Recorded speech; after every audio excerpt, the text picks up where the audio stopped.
The Working Artist Project is brought to you by Second Line Arts Collective.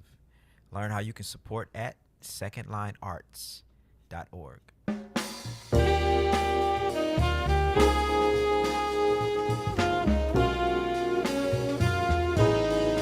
We're creating a platform for those who are curious, one that tells the story from the artist's perspective. Moments in time, captured from the innovators who are reshaping dance, music, theater, and the visual arts. This is the Working Artist Project. Good evening, ladies and gentlemen. We are back. We are back after we had a little bit of a break, man, because of holidays and all that kind of stuff. I think, right, Greg? But we back. We back. I think we got to be frank about why we haven't been on. It's because we're both on the road, and sometimes doing this is just way too challenging when you're going bus to plane to hotel and doing that every day. So we're here. We here, y'all. It's getting rough. But yeah, me and Greg are both traveling a lot these days. But hey, we made it this week, and we got a very, very special guest. Man, actually, we've been begging this cat to come on the show for almost 3 years, and I don't know what Greg did, but he must have promised something special. But here we got him tonight, so I'm excited. Yeah, I'm really excited to have the fantastic Evan Christopher joining us this evening. Evan is one of the most in-demand and knowledgeable musicians that I've ever met, and also he's a clarinet player that I've looked up to for a big part of my life, and I definitely am very grateful for Evan because he's opened up a lot of doors in my mind and also professionally for me. So I'm really excited to have an opportunity to chat with Evan about New Orleans clarinet and the music business and how to have a sustained and long career in the arts. And I'm sure Evan's going to have a lot to say on this, but I know Evan's always going to keep it real, so I'm really excited. Yeah. All right, y'all. Without further ado, why don't we welcome the one and only Evan Christopher to the Working Artist Project. What up, Evan? Is this where I turn my camera on? Yeah. Like this? Yep, Perfect. Yeah. Evan, What's going on? man, Darian, wonderful. Greg, so good to see you guys. Did I hear you say that you're actually on the road? Wow. I just got home today. Oh, congratulations. I don't even know where Greg is. I'm trying to move my angle here so you can see my beautiful display of clarinets behind me, but I've got this beautiful display case that I created for my clarinets that I don't use anymore. But I guess you can't really see that. Oh well. Maybe we can talk You're the about most that important later. part. The clarinets always comes second to the musician, and Well, you're a true that's the musician. So truth. yeah, that's the truth. It's been quite a while, and Evan, we're so grateful that It's you're been a joining us minute. tonight. And Evan, for those of you who don't know, Evan is actually currently residing in New York City these days. And how's New York been treating you the last couple of You years? know what? It's really quiet here. Really? That's how you feel? Well, I don't get out much. Okay. No, it's been beautiful. New Orleans, I moved there the first time in 1994, so it was on and off for half of my life, and so more than half of my life. Well, it was somewhere around there. And to be here in New York is really it's a dream come true, except that I have the benefit of actually not being here under any pressure to try to gig. I'm here because my daughter got accepted into a really cool school. So so that's how we ended up in New York. And there have been opportunities for April, and then for Elena to be in school. It's been terrific. So you're talking to a very proud Mr. Mom, and I'm working a little bit, but for the most part, I think the reason that I'm able to enjoy New York so much is because I'm really not having to hit the pavement too much. I love that, man. Haven't been here for 10 years, and I just had a kid. She just turned 2, so I'm going in slow motion these days too, just because I think it's more important for me to be here than it is for me to be, wherever at this stage in my life, man. So I get it. I'm Yeah. round two. I'm in the house most of the time. If I'm not playing, I'm in the house. That's kind of that's kind of how my life. No, I've been checking out your posts, and you're you know you're real about it too. There's a lot of challenges with that balance of family life with the music life, and I love the way you use social media to explore that and solicit advice, and to just kind of, it's also just a window into musicians' lives when they share stuff like that they might not be considering. I think that's cool. So Yeah, absolutely. yeah. I think it's I'm, interesting. I, too. I ain't gonna do that, but I mean, I want people to know what I'm doing. But I'm glad you're doing it. We got two dads in the house, and I'm still currently childless, so I cannot relate to your experiences. But I think it's really interesting too, because a lot of times, as musicians, we just see cats on stage playing and doing their thing, but we all have lives that go far beyond what we just do on stage, and I think it's really important to highlight that. What has changed most in your life now that you are a father?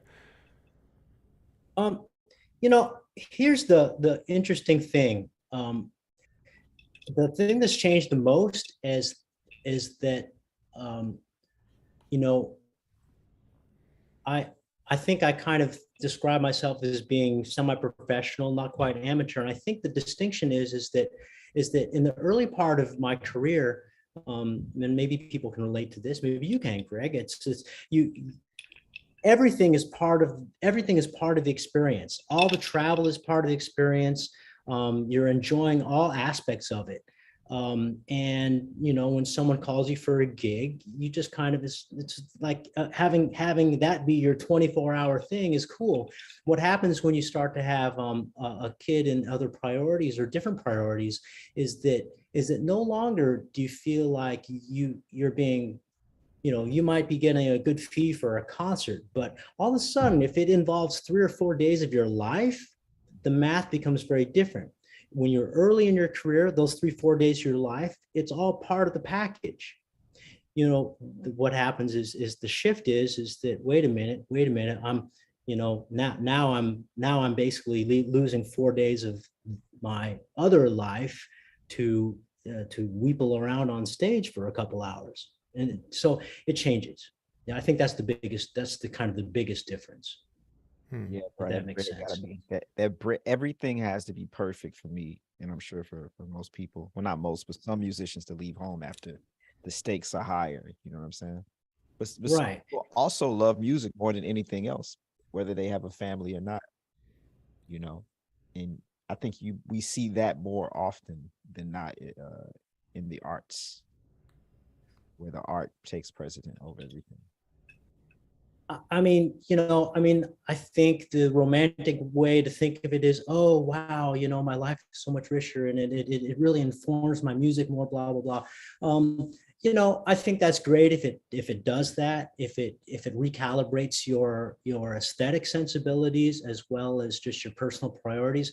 But I think that, for me, that's not really what happened. What really happened is that all of a sudden I was freer in a way to make music the way I wanted to, because the stakes were so much lower compared to the high stakes of parenting.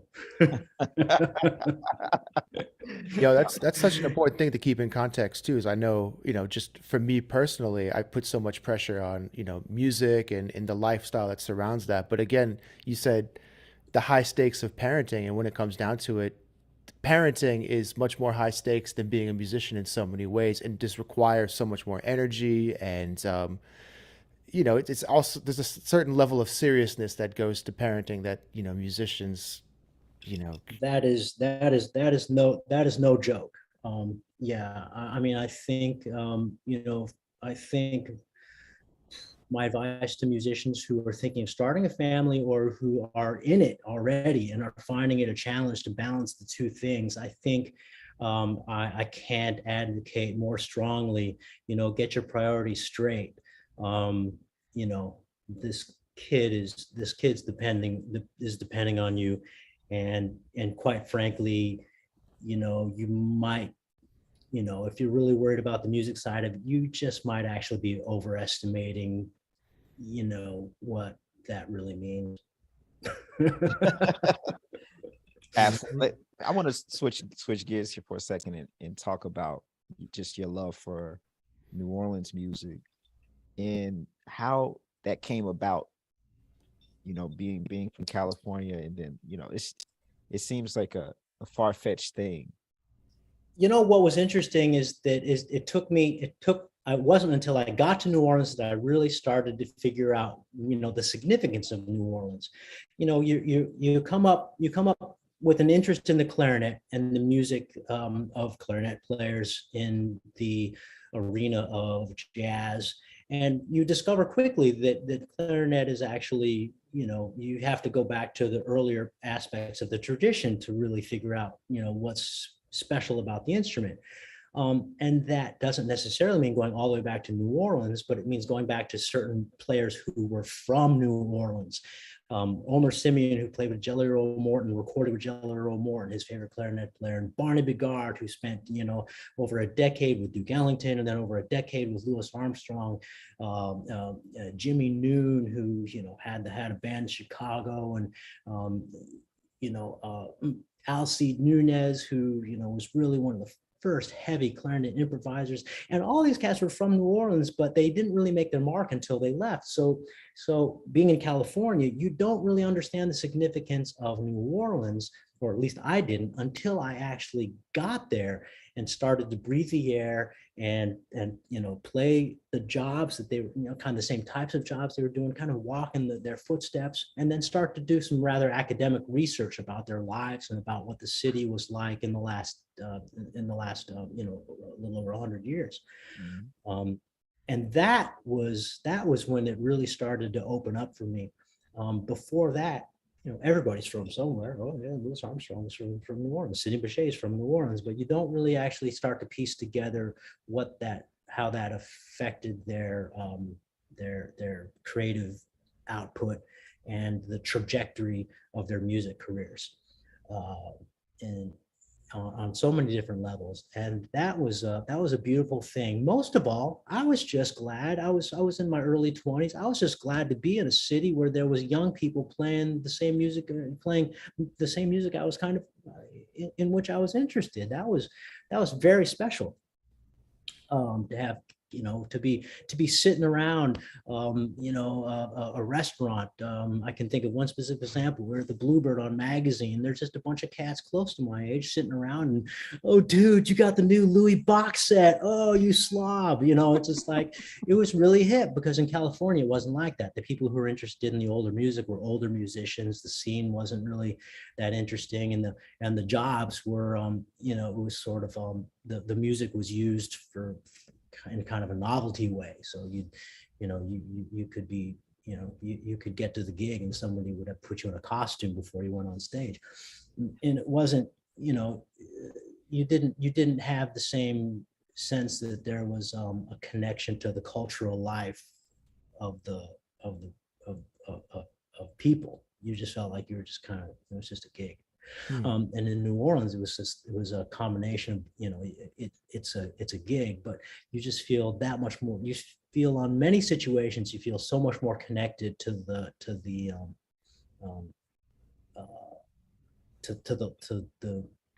music and dance that's been the lifeblood of the city since its inception. Something that I think is extremely interesting about you too is, like, I truly believe you are probably one of the most complete embodiments of, like, New Orleans clarinet playing, in modern to a traditional style, and you could play everything. Coming from you, that means a lot. Greg. Oh, come on, man. No. But what was there something that, as you were growing up in California, making the decision to move to New Orleans and then living in New Orleans for a couple of years, were you surprised by anything in terms of what you thought New Orleans was, and then moving to New Orleans and realizing what New Orleans is? Was there any kind of revelation there?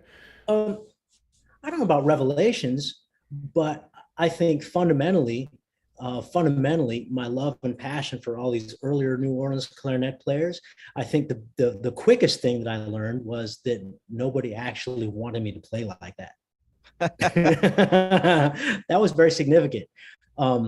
If I wanted to be me and there were aspects of those players in me, that was cool, but nobody was requiring me to come to, nobody was hiring me to sound like Johnny Dodds. Nobody was hiring me to sound like George Lewis. Nobody was hiring, they in fact, they actually looked at me kind of funny if I would try to go that way. Be like, okay, well, that's, and that was interesting. That was very interesting.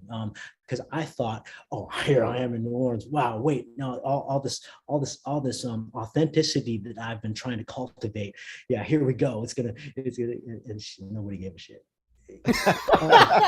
Well, I mean, it's not that they didn't care, but it only with cats that really knew did it mean something. I think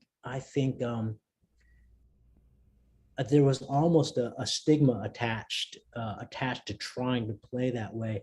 And some of the more popular busking bands in New Orleans that play that way, you constantly talk to people and they kind of, they don't really roll their eyes, but they do recognize that that's they may be in New Orleans and they may be playing music that New Orleans musicians made once they left New Orleans, and it may, it has some relationship, but it's not really our music, because the music and the tradition evolved, and that was very clear to me, especially when I started experimenting with some of the brass band stuff. It was very clear, how much the music for the people of New Orleans had evolved beyond that tradition, or how the tradition continued to embrace the more contemporary music of the day. That was the interesting thing, to reframe tradition as something that's always evolving. Mm-hmm. And to reframe what is traditional as not being this thing from 100 years ago. That was very interesting. You told me once the tradition is eternally modern, and I've never forgotten that. One thing I noticed. Did I said that? Yeah, you said that. That's deep, man. One thing that I noticed when I moved to New Orleans. I must have stolen that from Winton. I don't know. No, that's sounds like something he would say. No, that's Evan, man. You can steal it. New Orleans is this place that likes originality, and so when it demands it. And in my experience, it is the only music scene that demands originality. Like, you gotta be you from day one. They don't give a fuck about the shit you transcribe. Who cares? That's right. That's who are you? True. That's very true. You don't get a Uncle Lionel nowhere else but New Orleans. You don't get a Simon Lott nowhere else. Like, there's no room for that kind of originality. The musicians that make their mark in the city and from the city are the ones that figured out how to have their own thing. Absolutely, there's no question about that. And there are plenty of musicians that could make a very good living without having that. The bar is low enough. But yeah, the point in your career where you get people telling you that they heard you on a radio station and knew it was you. Yeah. That's when you know you're on the right track. That's when you start to feel like, okay, now we're getting somewhere. And that's when you start to, that I think very few compliments have fed my drive more than statements like that. Or because clarinet players, Greg, we constantly hear, oh, I didn't know the clarinet could sound like that. You hear that sometimes. You hear, I never liked the clarinet. You hear that until and you get that, but that's those are all kind of backhanded, left-handed compliments. But when they start to say, I was in Paris on vacation and I rent a car and the radio came on and there was this clarinet and I knew it was you. And then they announced it and I was right. And they're very proud of themselves that they recognized you. But I mean, at the same time, you're very proud of yourself that you're recognizable. So, and that's very true. And I think that also goes into the realm of composition and of band leading and projects. I mean, the sound you cultivate starts with your own identity, but it also has to transcend that to go into to the realms of original music and of ensembles that where your artistic vision can be communicated by an ensemble. Wow. Wow. You mentioned something earlier. You said that the music was started in New Orleans and again evolved through its transition, to different cities like New York, Chicago, and around the world ultimately. How I know you've lived in different places. You've lived in Paris for a while, and now you're living in New York. How has leaving the city further informed your musicianship and maybe helped cultivate a stronger connection with New Orleans, or like how has leaving New Orleans helped? I've left many times, by the way. I mean, I left many times. I mean, I got to New Orleans in '94. Here's how I got there. I was actually touring with a singer-songwriter from Southern California, and we played Tipitinas before they had air conditioning. It was late June or July. It was hot. It was quite hot. The band wore match suits, and there was like some industrial fan. That was how they cooled it, and I fell in love with the place. But by '96, I accepted a full-time job in San Antonio for a little over 2.5 years. And then I didn't come back again until 2000.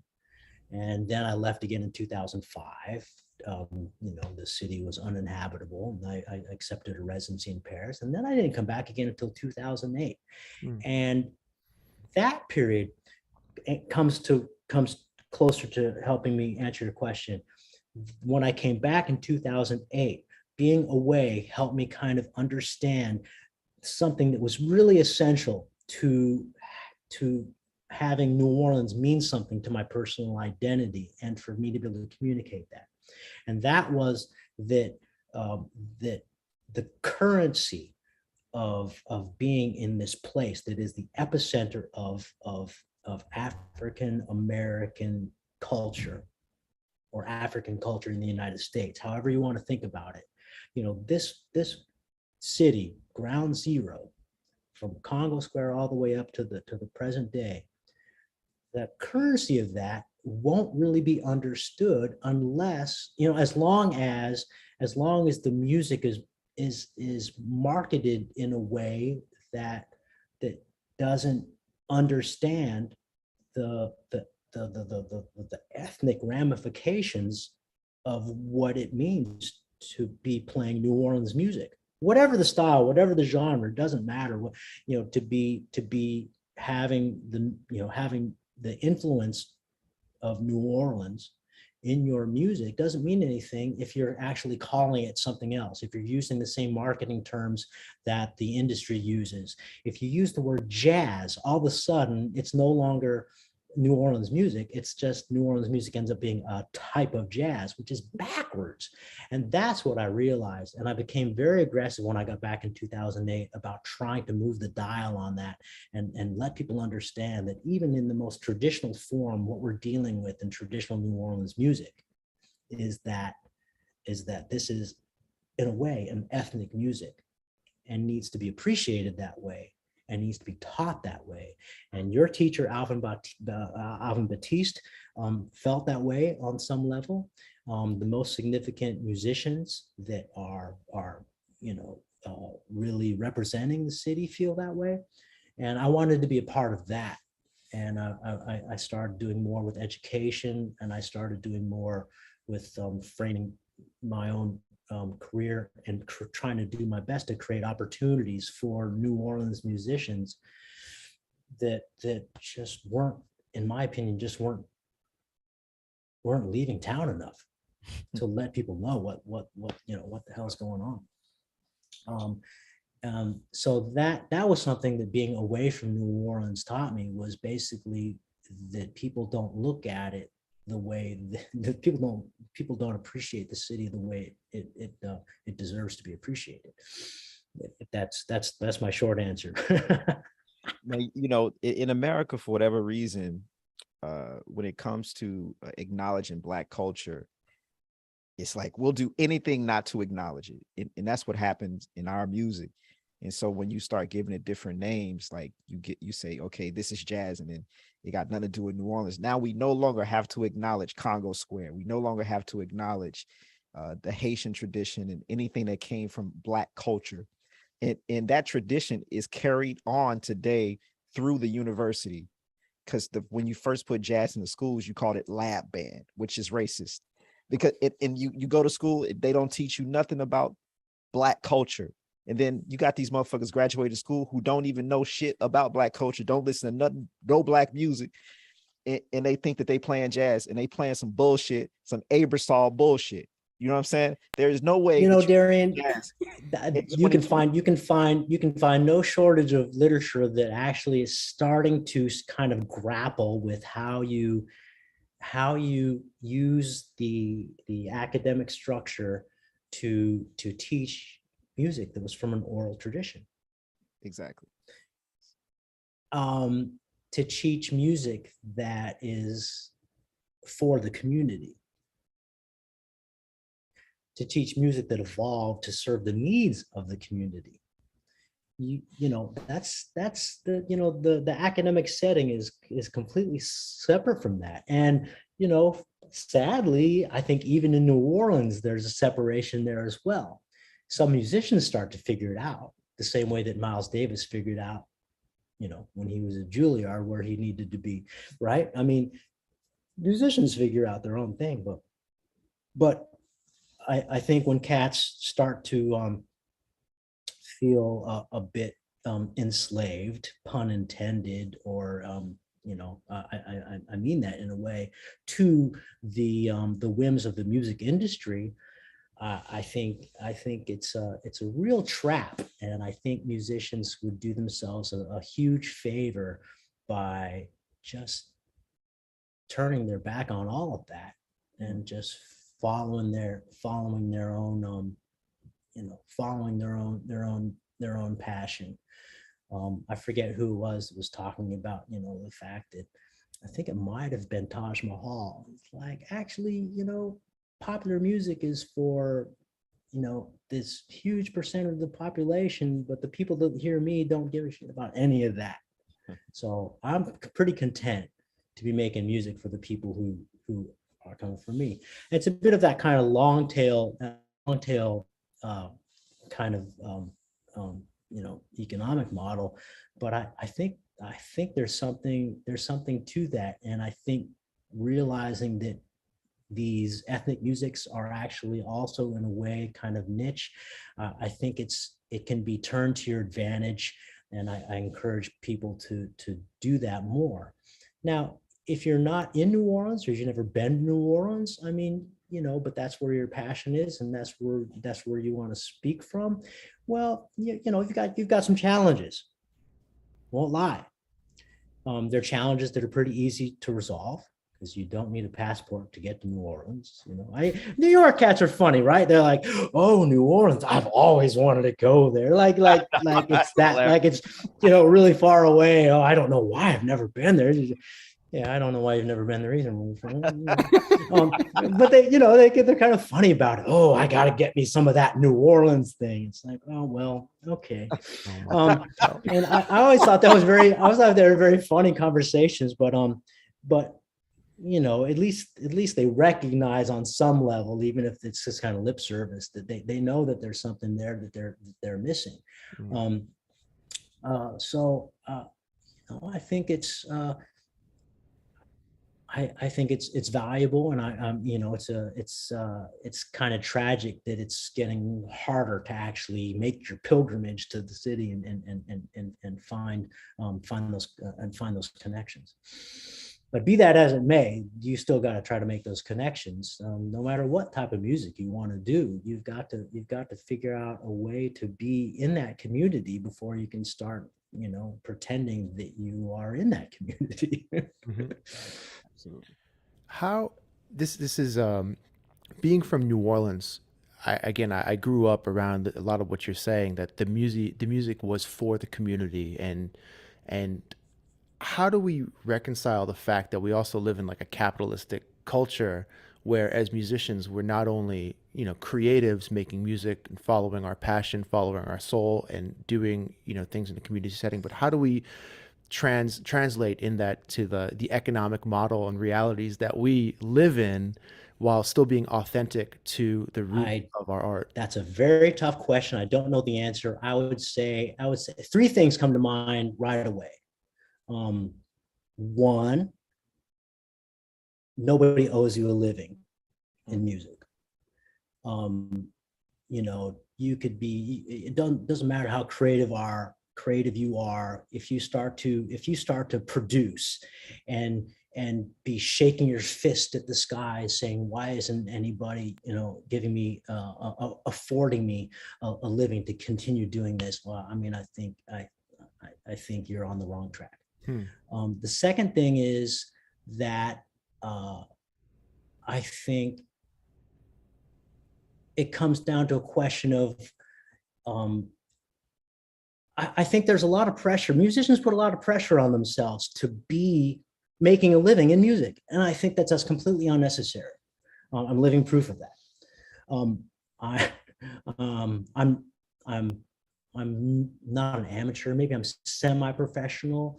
There's nothing stopping me from thinking about music every day. There's nothing stopping me from making music every day. There's nothing stopping me from composing a little bit every night. There's nothing stopping me from continuing to be a musician, but I don't necessarily feel like less of a musician just because I'm not out there playing shitty gigs. I don't feel like less a musician because I'm not getting on an airplane and being away from my family. Right. And I think when cats put pressure on themselves to be like, wow, I'm working so hard, but I don't have the gigs and I'm not getting the money. I think you just have to separate those two things entirely. Take the money off the table is my answer to your question. Take the money off the table. It's a stupid way to measure your value. It's a stupid way to measure your level of mastery in the craft. You may be getting paid to make music. That does not make you a master of the craft. Mm-hmm. Your standards make you, your standards are what you measure, how you measure where you are with your music. I know plenty of people that don't know an ounce of harmony. I know people that don't know how to play in tune. I know people that don't know how to sing in tune, and they may have great careers in the music industry, but to me, it don't mean a thing. And I think taking money off the table is a big part of that. Letting the ancestors create the standards that you live by, not whether you had X number of gigs per week or that somebody paid you to do what you're doing. I think the answer to the question is you got to take the money off the table, and you have to be more real about what it means to be a professional. And being an amateur, for a long time, amateur just meant you loved the music. That's what the word means. The etymology of amateur just means you love it. Eventually, it had a connotation of you didn't take it seriously, or that you didn't aspire to be to a level of mastery. But I don't think that's necessarily true. I think we all know plenty of musicians who perform or create at a very high level in their craft. And they've just chosen a lifestyle that doesn't allow that to be how they measure their status. Yeah. Yeah, it's interesting, man. All that's interesting. I would say too. Dude, that's so deep. I love it. I mean, look, all the Olympians are amateurs. And right. Sports that's a very interesting thing, right?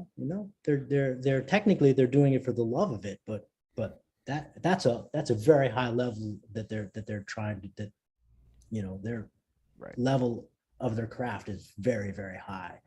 And I think musicians could do themselves a favor by not be kind of deluded by the fact that someone's actually paying them to do whatever it is they're doing. They need to be like, well, okay, yeah, but I'm kind of skating on those changes, or or actually, yeah, I can't play in time to save my life, or whatever it is their deficiencies are. They can't lose sight of those deficiencies by saying, oh, well, someone's paying me.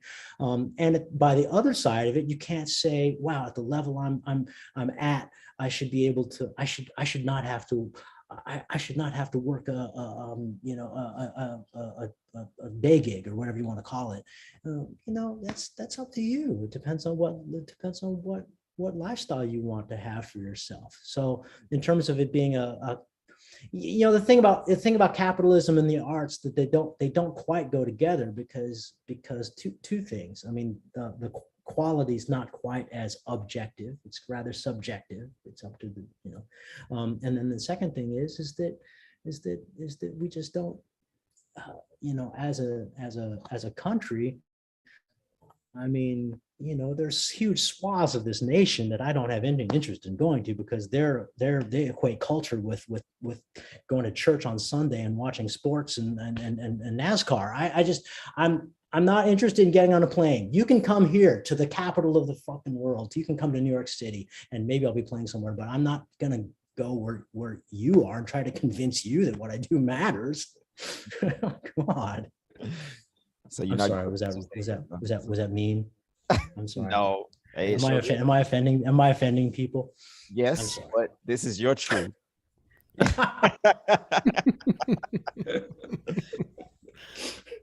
Man, why don't we take a moment now and let's I feel like I struck a nerve. You guys might really be into NASCAR, and I apologize. Hey man, I love NASCAR. I'm from Mississippi. Country, guys. Nothing wrong with a little NASCAR here and there, baby. You know what I'm saying? Evan, let's listen to one of these tracks, man. And let's see. What about Ballin'? If I can freaking play it, what the heck? We should just shorten the name. Just say Ballin'. Ballin'. Yeah. This is called Ballin'. Ballin'. It doesn't matter that it's a tune from like 1912 called Ballin' the Jack. Yeah. Just say Ballin'. Yeah. Here we go. Ballin' the Jack. We calling it Ballin' tonight. Here we go.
Can't give them too much of that, man. They got to get out here and download.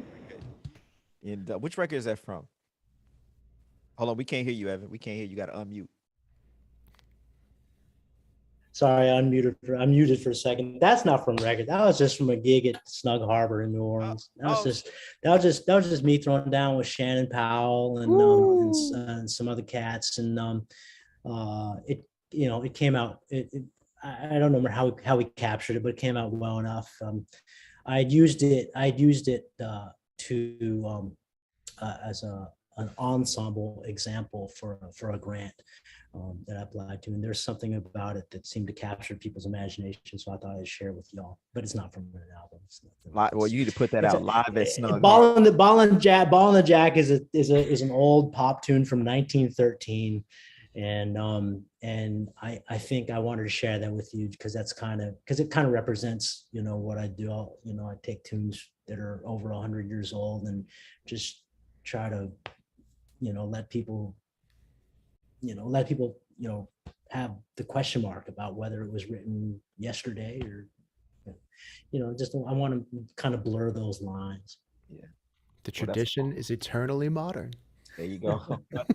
Well, you and I have done some things. I remember Greg, you and I did a concert where we played. We were kind of doing a mix of Bechet and Batiste, Yeah. and we did one tune. I can't remember what it was exactly, but we played it in a way that we had the audience split 50-50 about whether it was a composition by Bechet or a composition by Alvin. We had them split down the middle because of the way we approached it.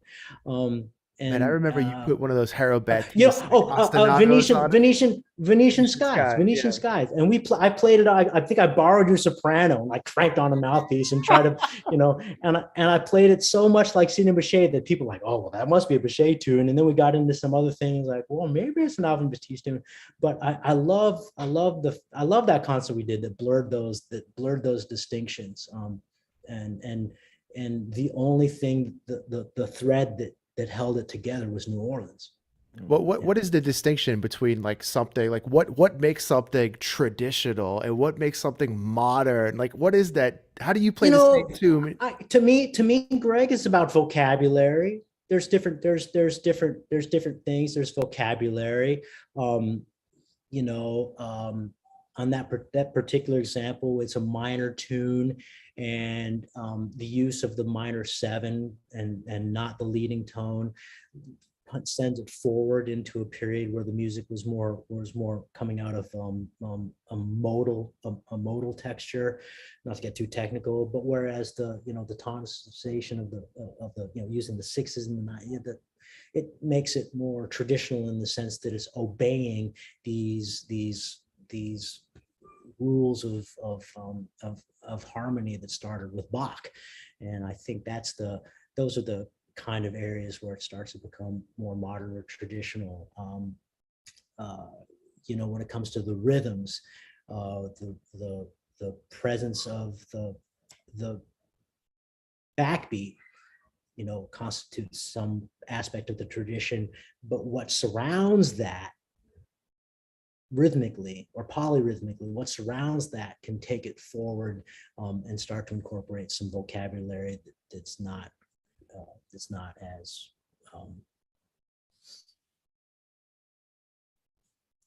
that doesn't mark it as being something distinctly, from a certain period of the tradition. What do you think's next? Like what's happening for you in the future, next 5 years? Man, this is it for me. I think I'm just, I was making a joke to somebody the other day. I said, wow, things are really picking up for me. I'm turning down way more work now than I was a year ago. And I think what's up for me is really just to stay the course and to not get enticed or bullied into thinking that my musical value is contingent upon being on certain stages. It really has to do with, how much my music starts to resemble the people that I admire. I've got a kid that we put in 45 minutes to an hour of cello together every day, and that's my job right now. I mean, that's more important than me playing 45 minutes of scales on the clarinet right now. That's just for me personally. And I think remembering, even if I have these high aspirations, I think always remembering how low the stakes are, I think is kind of a key to keeping level about it. I no longer overestimate this pressure for music to be this, connecting force. I'm realizing at this stage of my life that people are going to connect to whatever they want to connect to, as long as it's convenient for them to connect to it. But there's really not very much I can do to move the needle on that. I'm kind of getting away from this habit of overestimating, you know, the price tag on what this is. It's you know, I don't think sometimes, I think I'm realizing that more often that doesn't reveal itself until way after the fact, you know, and I'm no longer feeling pressure to create in a way that attempts to answer that quick. So I don't know what that doesn't really answer your question. I think basically I guess my answer is I'm just back to kind of taking it slow and not trying to lose sight of what's important. Beautiful.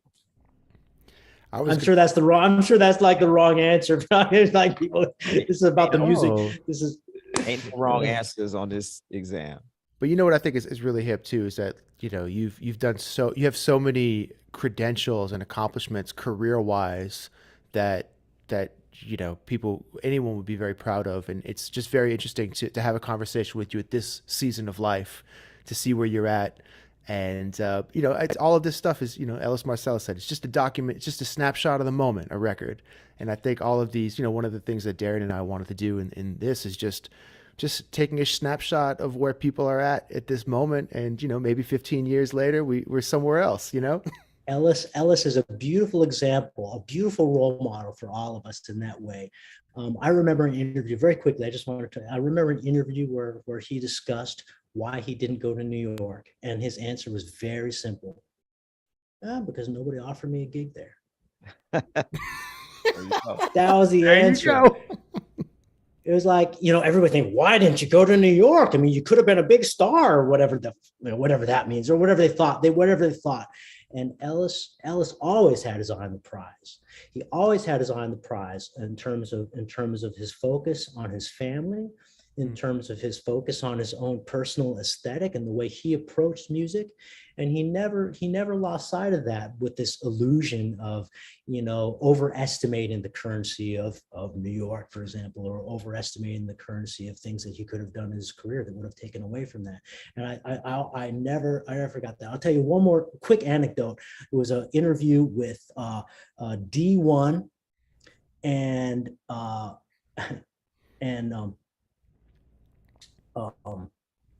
George Porter.